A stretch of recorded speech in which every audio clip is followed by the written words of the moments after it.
Good day, and welcome to another episode of Agent X11, Hollywood Dark Journalist. Another light in this darkened world. I am your host, Penny L.A. Shepherd, and I am Agent X11.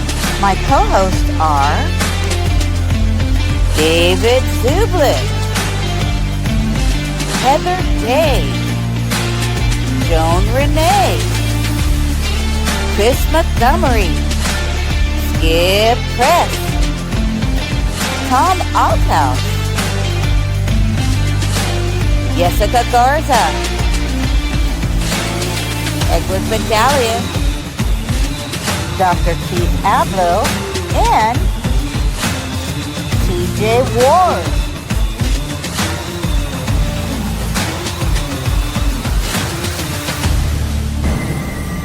Good evening, ladies and gentlemen. We are tonight's entertainment.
Agent X11, Hollywood Dark Journalist, begins now. And welcome to another episode of Agent X11, Hollywood Dark Journalist. Chris Montgomery is having some issues. He's going to have to reboot, so I'm going to pull him out for right now. We have a lot to talk about today. We're going to be talking about the Epstein files, but also I downloaded that video, that incredible video that you sent me, response to members of Congress regarding suggestion to disobey orders. So we'll be playing that right now while Chris is getting it together and rebooting. He has like pretty much a zero signal right now. We will be we'll also be playing the intro for the Patriots Crossroads, which, you know what, I think I will do that right now. And this is another episode of Patriots Crossroads with Thomas Speciale. Thomas Speciale is former senior advisor for the for the Director of National Intelligence at the National Counterintelligence and Security Center. How many years do you have in the intel field? I have 20 years with military as well as national level time. That's incredible. And service to our country as well. And I thank you so very much for joining our show. This is an episode of Patriot Crossroads. It's supposed to be with Chris Montgomery. So when he gets in, if he gets in, otherwise we'll just say Chris is on assignment, and his assignment is fixing his Wi-Fi. So here we go. Here we go with Patriot Crossroads. Agent X11 welcomes you to Patriot Crossroads with Chris Montgomery.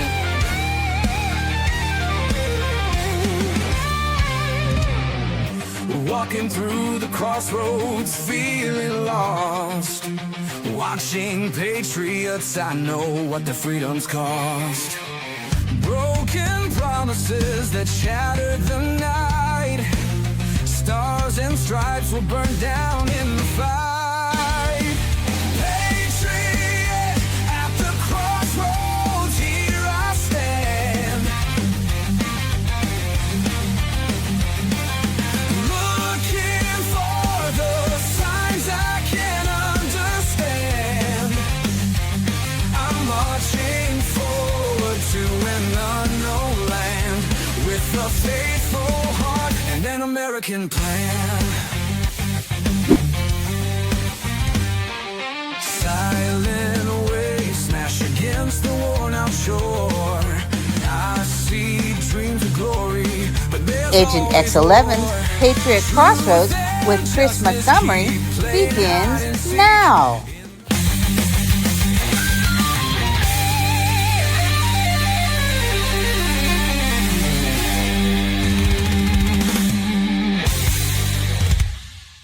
And we are back. Perhaps, Thomas, we should add you on there. It should be Chris Montgomery and Thomas Speciale every week. We'll consider that if you think that you might be available to do that. You're a prolific individual, patriot to your core. Can you tell us a little bit about, Chris is back. Can you tell us a little bit about what precipitated the post that I'm going to be playing? Yeah, yesterday, several members of the Congress, they did a short minute and a half long video essentially advocating for members of the military to disobey orders from the commander in chief and from the secretary of the War Department. And it's absolutely unconscionable. I don't know how these people think that they can just get up there and say, you have a responsibility to disobey, unlawful orders. And they're throwing around their credentials like somehow that lended some gravity to what they were saying. But the reality is the president is not going to issue any illegal or unlawful orders, and neither is the Secretary of War. They're not going to do that. So it's a disinformation campaign to essentially prey on ignorance. It's another disinformation effort. What was that order?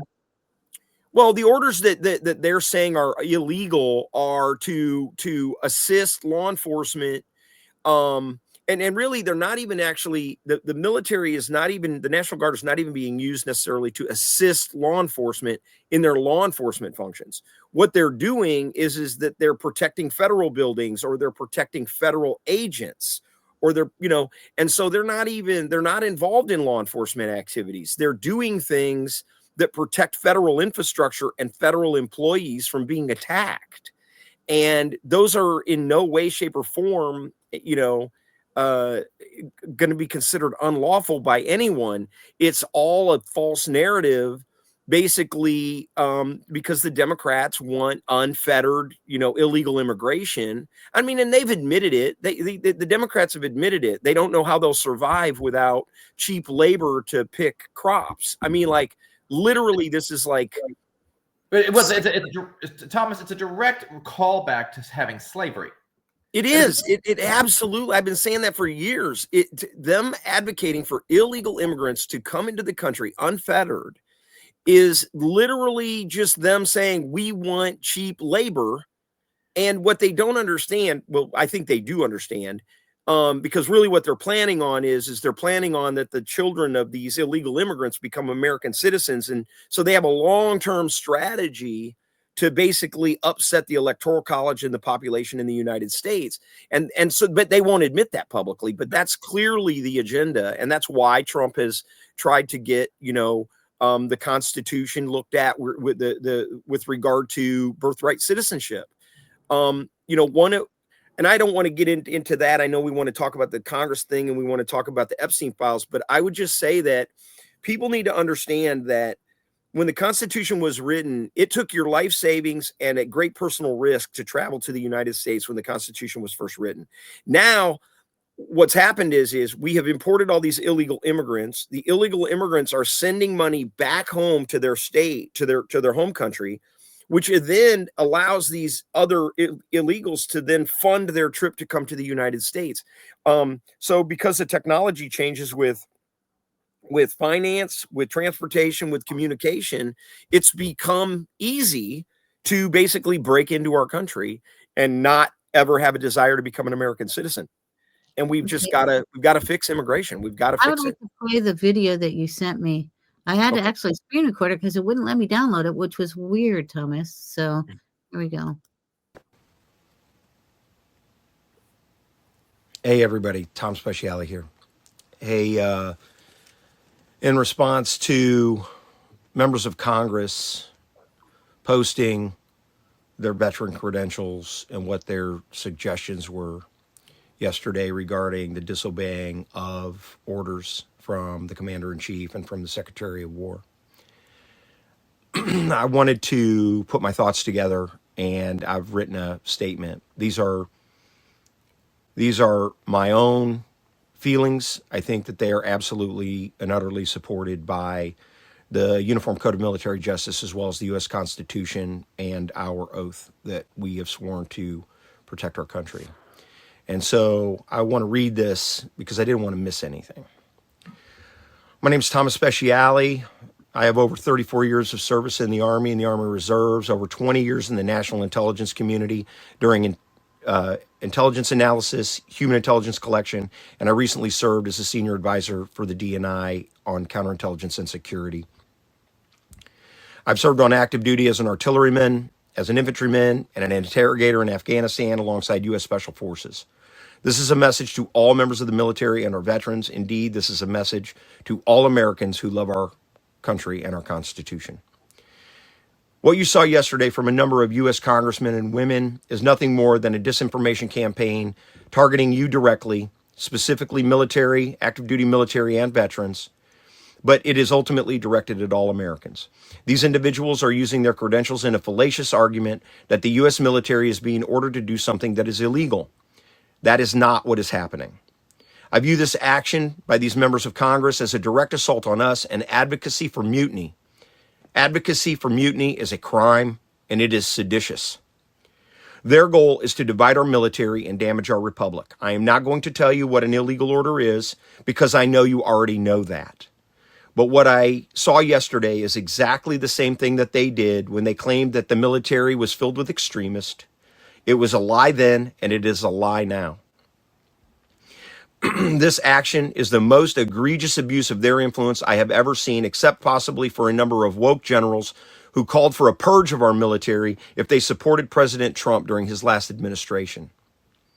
Remember, these are the same Congresspeople who supported the bogus J6 committee investigation, forcibly injected you with an experimental drug, spread bogus intelligence about the president being a Russian asset, the same people who told you that the Hunter Biden laptop was Russian disinformation when they knew for a fact it was not. The same Congresspeople who are willing to disregard their oaths to protect the Constitution when they labeled patriotic Americans domestic terrorists for if they supported the Second Amendment and they exercised their First Amendment rights to free speech, freedom of assembly, practice of their religion, and freedom to redress their grievances.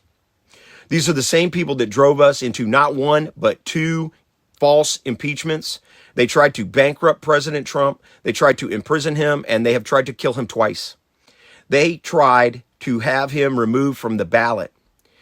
They will do anything it takes to stop him, including trying to get you to disobey supposed illegal orders. These are the same people that want women in men's bathrooms and sports. They label parents domestic terrorists for wanting to protect their children from sexual assault. These are the same people who burn cities all across the city, and they are the same members of Congress who advocated for defunding law enforcement and the murder of law enforcement. They are the people, then they turn to those same law enforcement and ask for protection. I already know that you will abide by your oath because we all know that oaths matter and that they never expire. And that oath is simple. We will support and defend the Constitution of the United States against all enemies, foreign and domestic.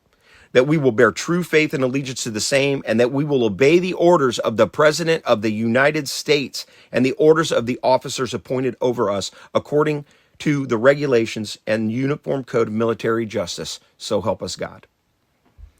If you have any questions about what an illegal order would actually be, or posse comitatus, or the Insurrection Act, please do your own research before you disobey orders from our Commander-in-Chief or from the officers placed over you. What these Congresspeople are advocating for is nothing less than mutiny. Don't fall for this disinformation campaign. Do not let them divide us.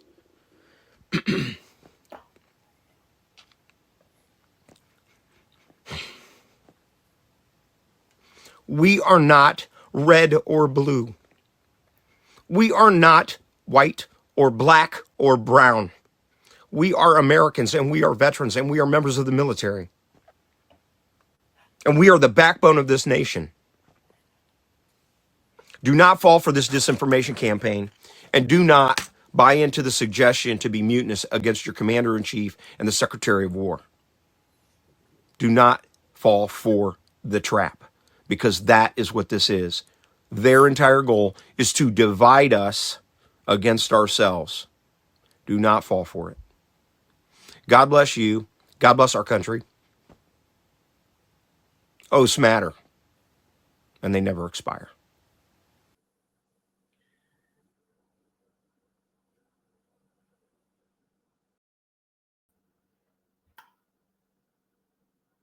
Having taken an oath myself, Thomas, as a staff member and an appointed member, I fully agree, and your message was powerful and direct and honest. I wondered, when we talk about this, Thomas, and we had a great conversation going before we had to come on the air. We start looking at the historical aspects of all this. Now, this is the party on their side that has tried to call us Nazis, has tried to call us fascists, where they have actually been the Nazis and fascists. And I'm hearing a lot of overlap in this message from them that sounds very much like Nuremberg. Mm-hmm. And they're trying to, the Nazis are trying to paint us as what they are. Mm-hmm. Where we went through Nuremberg saying unlawful orders should not be followed. And I'm hearing a lot of that same overlap at the moment in all of this at every level. Your thoughts on that? Would you agree that that's kind of the game they're playing? Is this reverse psyop? Yeah, that's the only recourse they have, because they know that what they have done was seditious. Everything that they have done is against their oath. You know, one of the things that I've suggested to the administration is that we look into criminal prosecution for willful and deliberate violations of a person's oath of office, or the willful and deliberate violation of a person's constitutional rights under the color of law. A criminal charge. That would totally change the type and caliber of person that would serve in whether in uniform or in political office. Anybody that would swear an oath. Because right now there are no consequences for violating your oath. So they have it in their best political interest to do everything they can to lie, cheat, steal, and even murder their opponents. And they are not, you know, one of the things I love Victor Davis Hanson. Victor Davis Hanson said something I think is infinitely profound. He said the only reason that the right, the conservatives, have not risen up in arms and basically ended this discussion permanently is because we view ourselves as the good guys. We're the ones that are willing to talk it out. We're the one, and they take advantage of that at every turn. We're the ones that are willing to, like, literally take it on the nose over and over and over again, because we don't want to become we don't want to be the aggressor. We want it. We have faith in humanity that we can work these things out. And they are willing to lie, cheat, steal, and even murder. Well, there's, you know, we now know, after yesterday and 2 days ago's release, there is a lot of overlap between what happened in Utah and what happened in Pennsylvania between Kirk and Trump. Mm-hmm. We've now seen some overlap in all of that.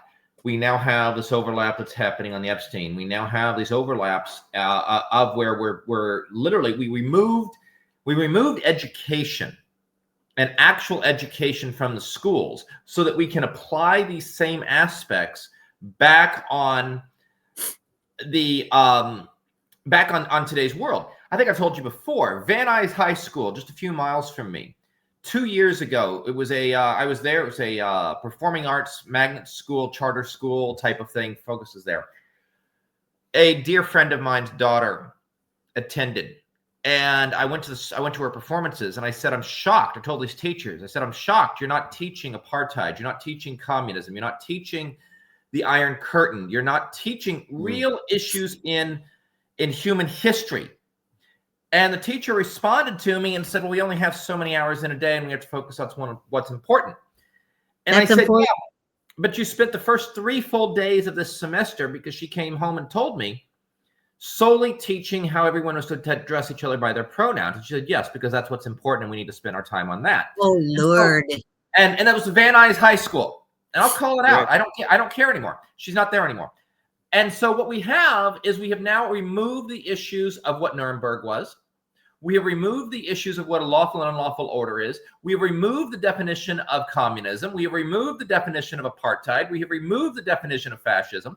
We have removed the definition of socialism, so that we can now apply these things as a good idea across the board.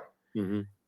I cannot think of a time in history, Thomas, where we have had members of Congress openly calling for both the absolute blind allegiance to authority, as in the virus, Mm-hmm. Yeah.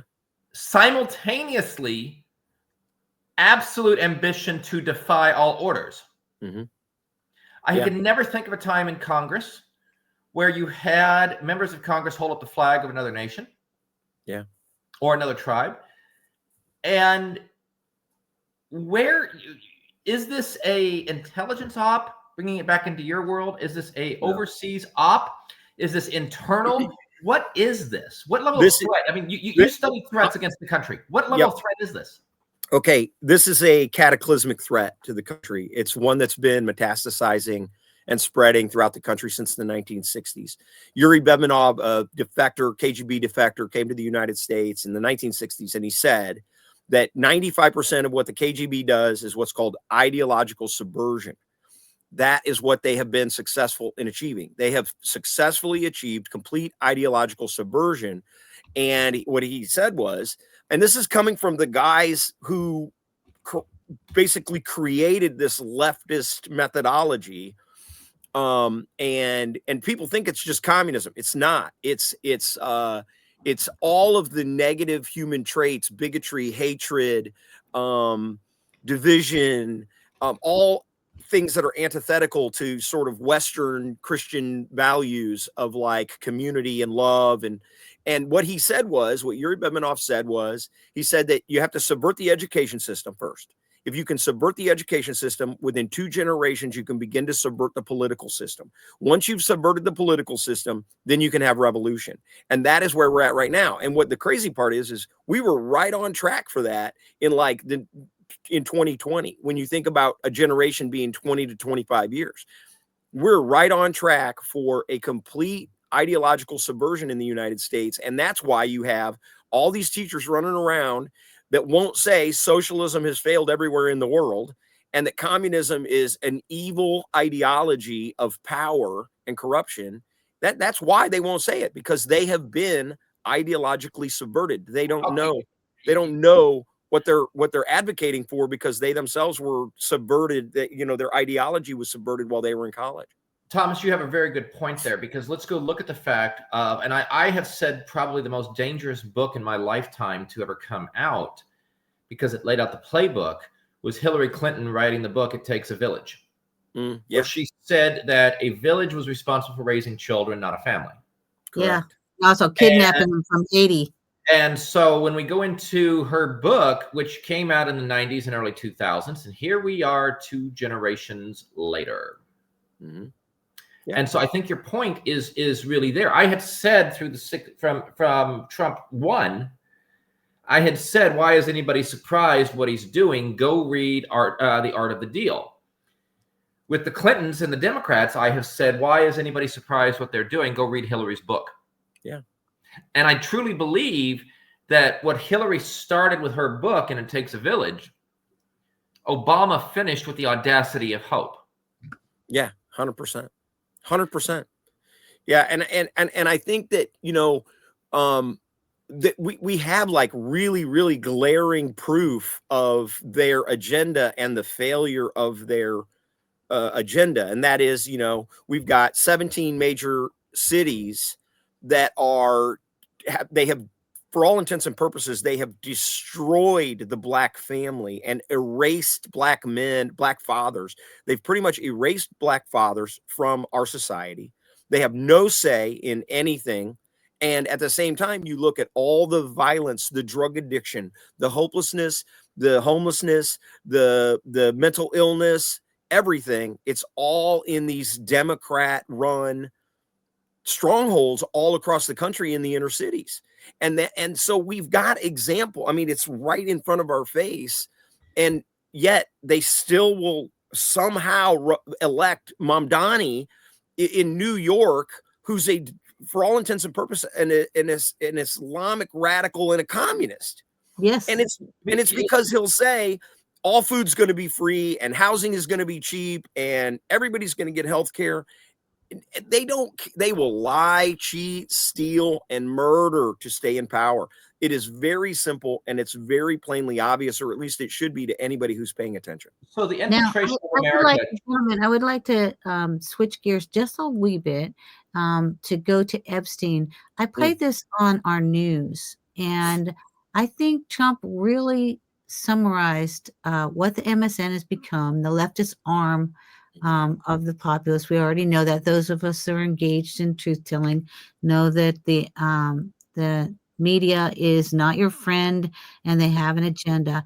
But Trump talked to an ABC news reporter in the White House. And I think his sentiments were very important because in regards to the Epstein, and I think I understood why he called it an Epstein hoax. Because the leftists are using it to try to humiliate, embarrass, and it's their narrative in which when an email came out saying that Jeffrey Epstein said Trump knows. Well, I'm going to say, well, yeah, he probably knows, and he's probably going to the feds. But they're using it for their own diatribe, for their own rhetoric, for their to say, hey, Trump, bad orange man. So I'd like to bring this in, and he's talking to a Saudi Arabian prince, and I think that this question was asked with specificity to try and humiliate on an international stage and obfuscate the other things that he's doing. So I'll just let him speak for himself. Wait for Congress to release the Epstein files. Why not just do it now? Well, it's not the question that I mind, it's your attitude. I think you are a terrible reporter. It's the way you ask these questions. You start off with a man who's highly respected, asking him a horrible, insubordinate, and just a terrible question. And you could even ask that same exact question nicely. You're all psyched up. Somebody psychs you over at ABC. They're going to psych it. You're a terrible person and a terrible reporter. As far as the Epstein files I have nothing to do with Jeffrey Epstein. I threw him out of my club many years ago because I thought he was a sick pervert. But I guess I turned out to be right. But you know who does have? Bill Clinton. Larry Summers, who ran Harvard, was with him every single night, every single weekend. They lived together. They went to his island many times. I never did. Andrew Weissman here. All these guys were friends of his. You don't even talk about those people. You just keep going on the Epstein files. And what the Epstein is a Democrat hoax to try and get me not to be able to talk about the $21 trillion that I talked about today. It's a hoax.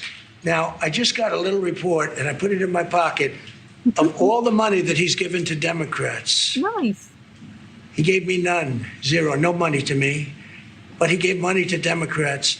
And we know he gave money to Hawking. People are wise to your hoax. And ABC's your company, your crappy company, is one of the perpetrators. And I'll tell you something. Yes, so why not just sign it now? I think the license should be taken away from ABC because your news is so fake and it's so wrong. And we have a great commissioner, the chairman, who should look at that, because I think when you come in and when you're 97% negative to Trump and then Trump wins the election in a landslide, that means obviously your news is not credible and you're not credible as a reporter. So I've answered your question. You should go and look at the Democrats who received money from Epstein, who spent their time. Larry Summers was with him all the time. He's resigned. That creep, He's gonna go hide in a hole. guy was with him all the time. What's his name? Who? Reid Hoffman. I don't know Reid Hoffman, but I know he spends a lot of money on the radical left. Reid Hoffman, in my opinion, should be under investigation. He's a sleazebag. And those are the people, but they don't get any press, they don't get any news, and you're not after the radical left because you're a radical left network. But I think the way you ask a question with the anger and the meanness is terrible. You ought to go back and learn how to be a reporter. No more questions from you. Who else has a question? Thank you for watching. No more questions from you. I've always said when I was at the podium, I've always said that I've wanted to be able to do that, but they have barrels of ink and I have 5 minutes of ink, and I always had trouble with him in the first term because I don't think he ever paid attention to the barrels, and I was dead wrong about it. I think we had a great conversation. I think as we go on to this, we had a great conversation just before we came on about Epstein, about this layout. Yesterday, the House voted all but one member. Yeah. House member from Louisiana. Clay Higgins. On Clay Higgins. I wasn't going to say his name. I'm not going to say these creeps' names. No, because I don't have names. Even the husband marrying Islamic American hater voted for the release of the Epstein files, and I won't say her name either. All but one voted for it.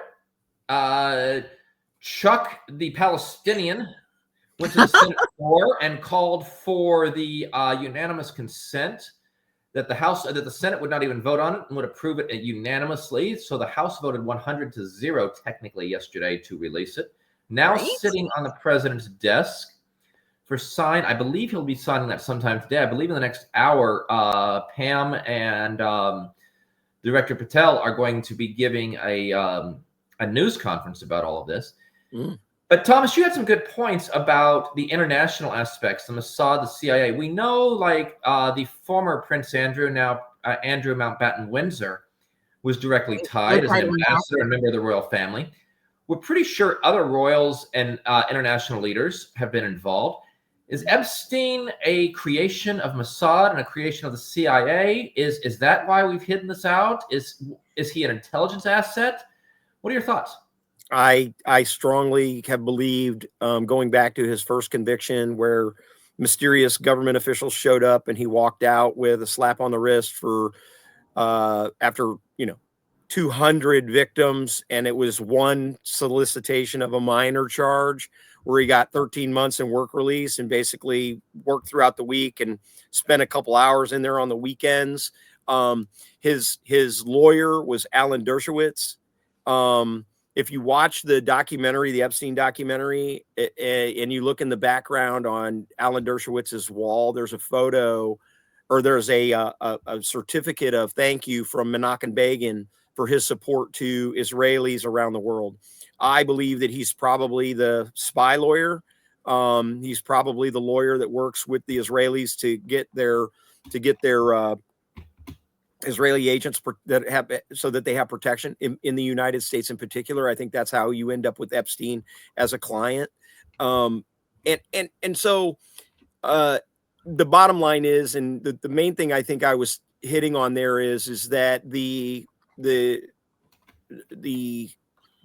use of honeypots, to use the technical term, the intelligence term, or to use sexual blackmail to compromise people around the world. This was originated with the mafia, and it was basically adopted by the intelligence services, or vice versa. Maybe it was the intelligence services that were doing it and the mafia adopted it. I'm not so sure. But ultimately, it's been a practice of gaining leverage over people that goes back centuries. And unfortunately, and there are men that have been used in this way, but it's way predominantly women, and in particular young women. And I think that, and it used to be homosexuality was the thing that you could blackmail somebody with, but now that has become a little bit less salacious. What you have is that they've gone to using children, I think, around the world for this purpose. And it breaks my heart. I tell people all the time, I have a daughter. I think that the abuse that women have suffered throughout human civilization for this purpose, not just for the intelligence purpose, but just for money, for to basically take advantage of them in this way is something that I do believe that the Trump administration is kind of trying to shed a light on and trying to reveal. And I think that that's what is ultimately going to come out of the Epstein files. It would not surprise me one bit if it was a CIA Mossad joint operation. There's no way that he was doing it just on behalf of Mossad and the CIA didn't know about it. So that makes it very likely a joint operation. And again, I think that, and I was talking to Heather about this before we went live, and that is, I think that the really horrible reality is that young women or young girls, depending on what their age of consent is in their home country, can be very easily taken advantage of. And it's an almost unprosecutable crime, because especially when you have your own island and your own jet and you're flying these young women around the world to abuse them. And I'm not excusing it at all. What I'm saying is that this is something that we need to come to grips with and basically maybe we need to have a federal law that says our intelligence, just like we can't represent ourselves as members of the Red Cross, or we can't represent ourselves as members of the clergy. Maybe we need a law that says we will not use sexual blackmail involving underage children based on our own laws, as opposed to just kind of exploiting the laws of foreign countries to gain sexual blackmail over people. I don't think we have that preclusion, and I think we probably should. Thomas, like, and I was talking about John Kirikow, and I realized he whistleblew on a lot of stuff that could have put people in danger. But the main thing that, made me happy was what he was whistleblowing about. When an asset asks for CSAM, they get it. They have their advisors, and it's like, yeah, get the asset, the sex abuse material, or even a minor. And you're right. And it's like, we could have a law, and other countries are still going to do it, sadly, especially if this was a Mossad operation, right? Yeah. And what is the alternative? Like, how, because we want to protect our country, we have to have spec ops, we have to have intelligence agencies, and we have to have all of that. What is the alternative to another Epstein? And I think P. Diddy is, the Epstein of rap, of course, and he's an intelligence operation too. That's my theory. But like, what can we do instead if other people are doing it? And we want to be a role model. America wants to be a role model to the world. I think we should reveal. I think one of the things that I have said, and I haven't said it very often publicly, but I do believe that what we probably need to do is do an amnesty for blackmail victims, especially in Congress. If they're being blackmailed for whatever reason, and they come forward and reveal that they are being blackmailed either by criminal organizations or by an intelligence organization, that we won't prosecute them because we want to understand it. But I don't know what the legality of that is. I'm not a lawyer, but I once stayed at a Holiday Inn Express.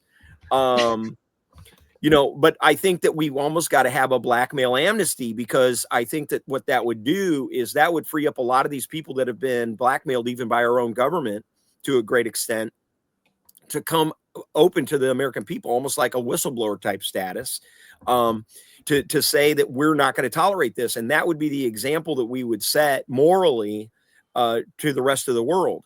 Now, I know that's a high bar. Believe me, that is a really super high bar.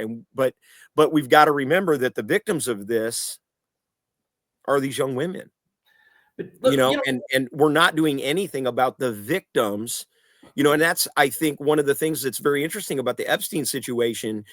And I think what'll be revealed, and I think Trump's talking about it, is that a lot of these people that were involved in this were both Republicans and Democrats. I'm sure that there are going to be Republicans that are going to be caught up in this as well. And and we need to be honest with ourselves. And at the same time, I think we've got to not overreact, I think, to this. And we've got to sort of be rational about what the outcome needs to be. We've got to stop pretending like there's going to be hangings in the town square. That's not going to happen, and nor should it happen. But we do need to have the truth, and because the lack of the truth is what causes all these conspiracies and stuff. I'll give you a really good example way to think about this is, let's say the Thomas Crooks situation with the assassination attempted, or assassinated. Really, he was successful. Only by the grace of God did Trump survive. Only by the grace of God.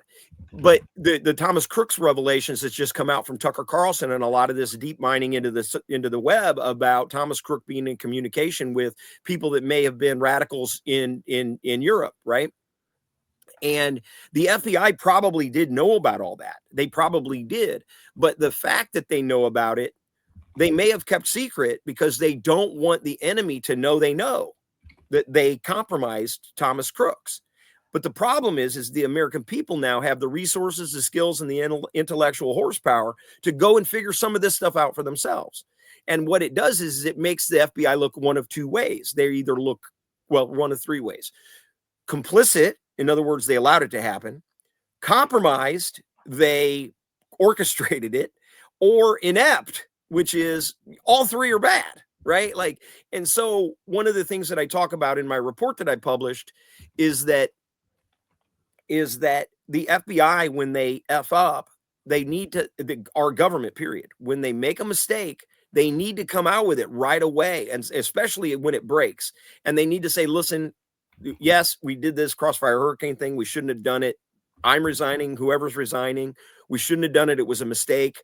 Because what that would do is that would stop the conspiracies that would stop all of the, nobody's accountable. That we need to start having people that have their own personal integrity, that they're going to take accountability, to take responsibility for their own mistakes. We don't have that. And we have people that are absolutely undermining the United States. And in this instance, a lot of them have been caught in falsifying information and documents, etc., to for whatever reason, whatever their hatred is of Trump. But Penny, I think there's two problems right there. First of all, is the fact that we have this group who believes in infallibility. I did nothing wrong, and I'm going to just cover it up. It's not the crime that gets you; it's the cover up, as we said in Washington. Correct. Mm-hmm. The second problem is the void of information. And, I have been asked by several people to comment on what I think about what happened in Utah with Kirk. Yeah. And I'm refusing to comment. And I've actually been slightly critical of Candace Owens at this point in time, that I think she's being a little too loud. And I question if she's doing this because it's her friend, someone who also lost their friend to murder, or is she doing it because she's making a great paycheck? I'm not sure which one it is yet. But I think that the biggest question we see in these government cases is we see this void of information. And Thomas, you touched on this really well. We now live in a 24-hour news cycle. In the days of Nixon could walk out of the White House and go get involved with the plumbers or whatever else, because the press went home at 5 and 6 o'clock at night and the West Wing was empty. We now live in a 24-hour news cycle where I couldn't tell you the last time I heard a full lid at the White House or any other government agency where they declared a full lid. I don't think that term even exists anymore, quite honestly. Yeah, I think so. Yeah. And a full lid, for anybody not knowing, is when the government agency or the president says nothing else is coming out today. Go home. We have no more news, and that's the day. They put a full lid on, and they put the lid on the item. We're done with it. But I don't think we do that anymore. And so I think what's happened in each of these, like with the Epstein, is the devoid of information, that nothing at all has come out, and therefore it allows talking heads to go out there and fill the airtime with whatever gets them ad revenue in the door to keep them on the air. Correct. And then I think at the same time we have, like with the senatorial phone hack that just happened, where we just don't admit, yeah, we shouldn't have done that, my bad. And if we would have said that at some point in all of it. But Thomas, from your point of view, why is Epstein so captivating? God. It's because it's sex, lies, and videotape. I mean, come on, like, let's be honest. Okay. Let's be honest. This is sex, lies, and videotape of like the world's most powerful, richest people. And so pretty much anybody ever captured in a video with Epstein or Ghislaine Maxwell is like a target of opportunity for whoever is their enemy, right? I mean, that's all this is. And that's like, that's really the sad reality of this. Is again, I go back to these victims, and the victims are the ones that are that never actually get any sort of peace because of the simple fact that they are very similar to what's happened with the military and the veterans with the earlier thing we were talking about. They are basically, and this is the same thing they do with regard to the gun violence argument. You know, in the Middle Ages, when you wanted to bring attention to something, in particular a death of somebody that was unjust, the family members would all drape themselves in ashes and blood, and they would like run around and scream in the street to get attention on an issue. And that's what this is. This is people running around in the street, draped in the ashes of the victims to try and bring attention to an issue. But now they're paid to do it. So now people are being paid to drape themselves in the ashes of the victims and run around screaming and hollering. And they don't have to be truthful. They're just being paid to raise it, to sort of profit off the abuse of the victims in the case of Epstein, to profit off of the veterans with regard to the illegal orders, supposedly. And the same thing is true of like Charlie Kirk or any number of these school shootings where they literally to suit their political agenda, they will drape themselves in the ashes of their enemies or their victims and the victims, and they will run around screaming. Oh, they're even saying he's not really dead now. That's another little legend. Another Conspiracy. Neither is Elvis. Neither is I Elvis. know Didn't some die. of the victims. I actually know some of them, and I had a brief intercession with Virginia Giuffre, and I did my master's thesis on school shootings. At the time that I did that, though, I didn't have the knowledge that I now have regarding MK Ultra, which is another arsenal. And I've spent the last 10 years, because I was involved in some projects, researching that. So just wanted to throw that in there for you guys. MK Ultra is absolutely factual. We now know that the CIA was doing this crazy experimentation on American citizens. It didn't stop. And that's what I define it in broad-based terms so that people can understand it, because many limit it to, MK Ultra, super soldiers or whatever. But in its broad-based application, what it is, Hitler used it. Okay. He used neuro-linguistic programming.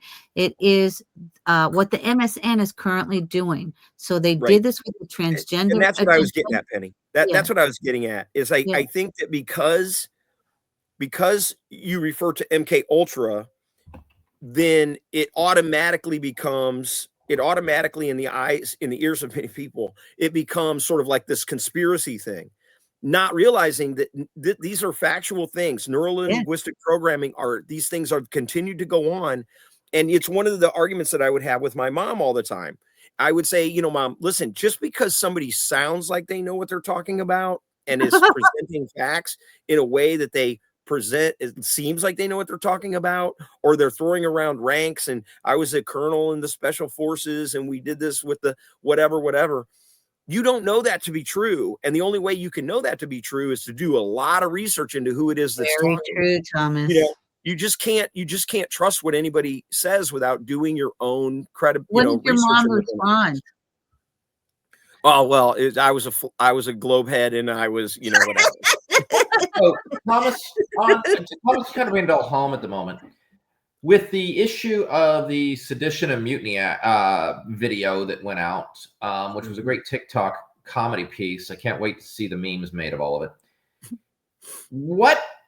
What's the next step? What do we do about this? What will be done about this? What happens from here?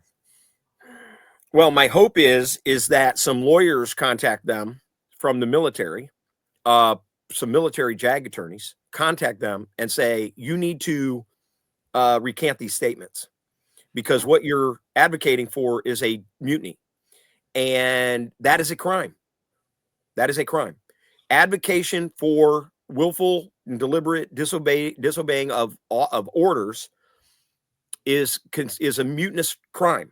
And so I believe that what they did was, and that's why I started off by saying it's a disinformation campaign, because they're suggesting, without calling out any orders that Trump has supposedly made, they're just basically saying you don't have to listen to the president or the Secretary of War. That's all they're saying, is that you are obligated to disobey illegal orders. That's what they're saying. And guess what? That is a true statement. That is a true statement. But they don't clarify what it is the order is that would be illegal. So what they're preying on is the ignorance of people and young soldiers, or soldiers just generally that also have Trump derangement syndrome, because there's some of them out there, I'm sure, to be willfully disobeying lawful orders. And so that's why I say in my statement, if you have any questions about what a lawful order is, go do your own research, right? Go read Posse Comitatus. What are the limitations of Posse Comitatus?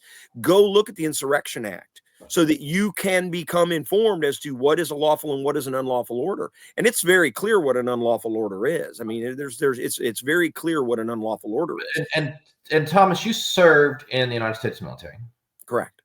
You, during basic training, boot camp, or whichever variation of the term per branch, there is a day or so plus of class and education on lawful and unlawful orders, is there not?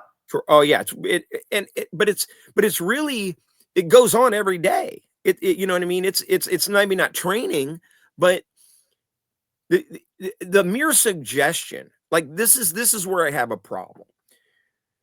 When Congress people are suggesting that there are illegal or unlawful orders being issued, just the mere suggestion of that, I believe, is mutinous, because they're not in the chain of command. What at all? They are not in the chain of command. One of my closest friends, his brother was in the United States Air Force based in Germany, refused to take the China shot, was a loadmaster, was locked in a room, went through 2 Article 15s, was busted down and ranked twice, because he held his ground on the shot and was told he had no right to not follow a, quote, lawful order.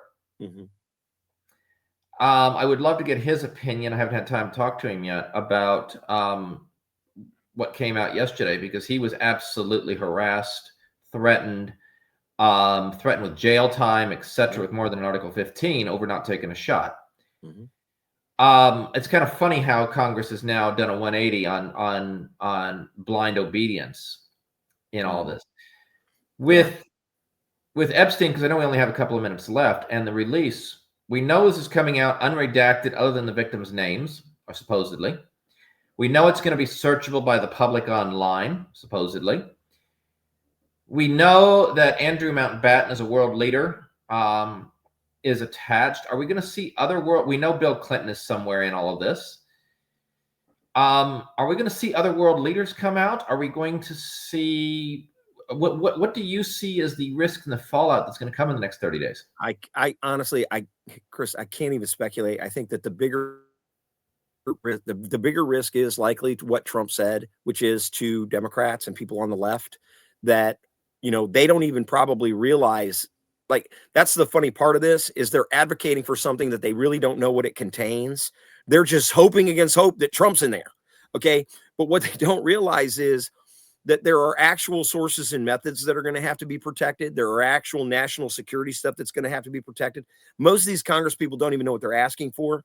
I don't know whether or not there will be world leaders involved or not, but I do believe that there will be members of Congress. There will be business people involved in business.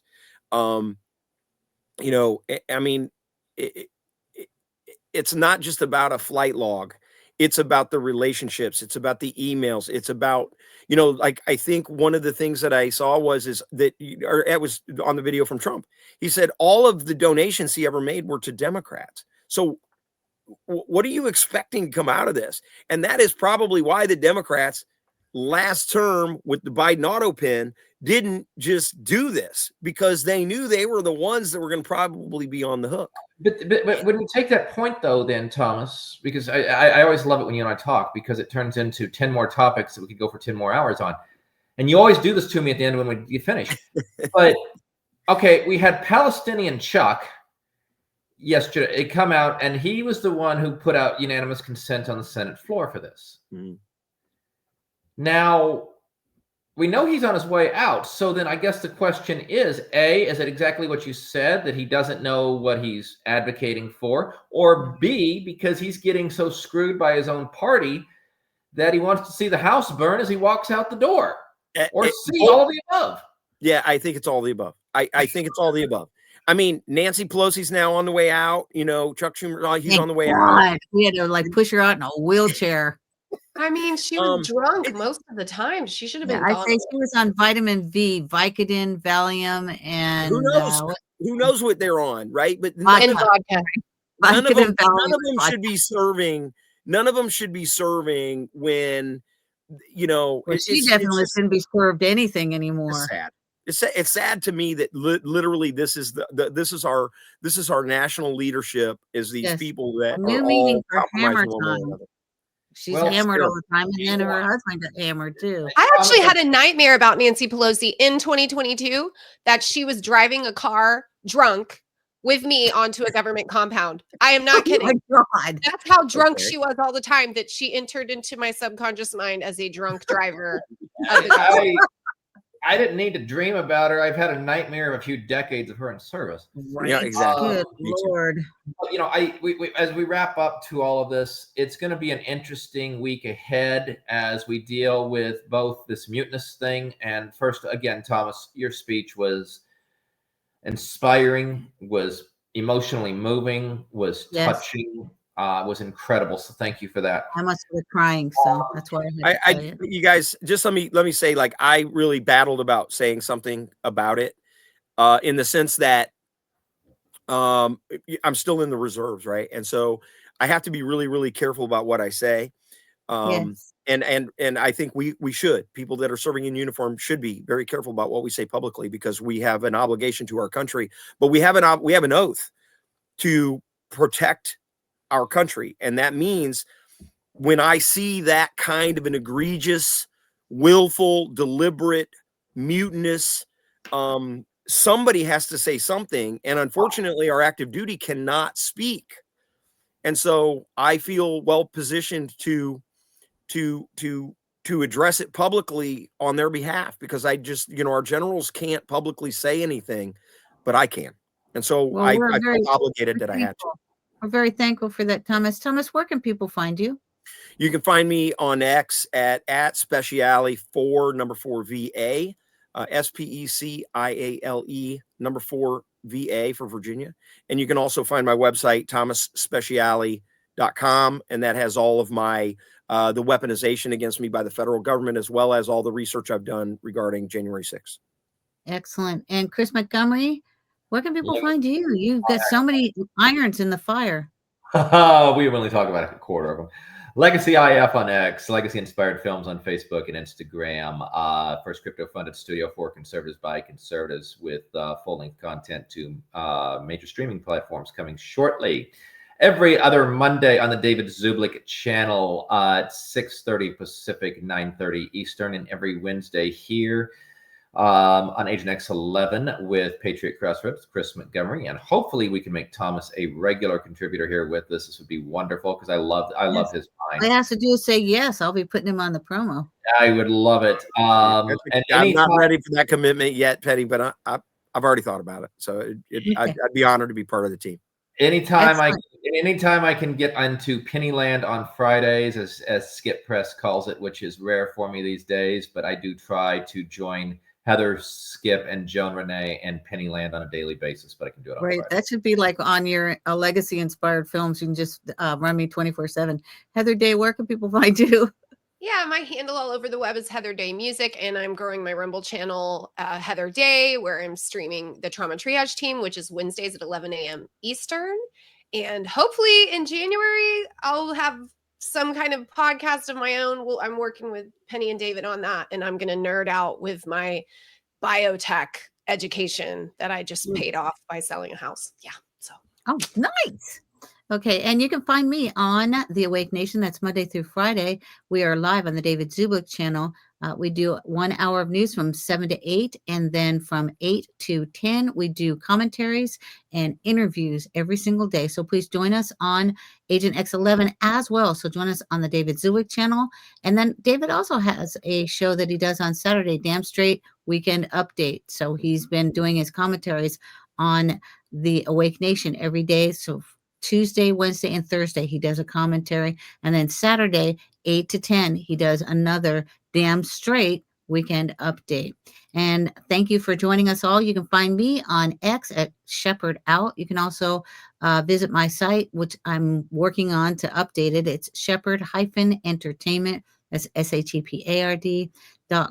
And please join us again for another episode of Agent X11. Join us on Friday. We have 3 segments. We have one with Skip Press, which is called America's Golden Eon, AGE, and he talks about the presidents and our founders of America, and then compares them to some current presidents and also our current administration.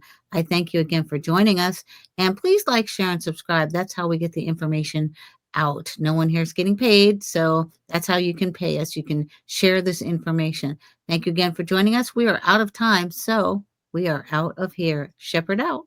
Day out. Montgomery out. Tom out. Goodbye for today from Agent X11, Hollywood Dark Journalist. We post new episodes daily. Check out our true crime episodes Wednesdays and Fridays.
Don't forget to watch our main show, David Zubik's Awake Nation, on the David Zubik channel on Rumble, live Monday through Friday, 7 a.m. to 10 a.m. Eastern.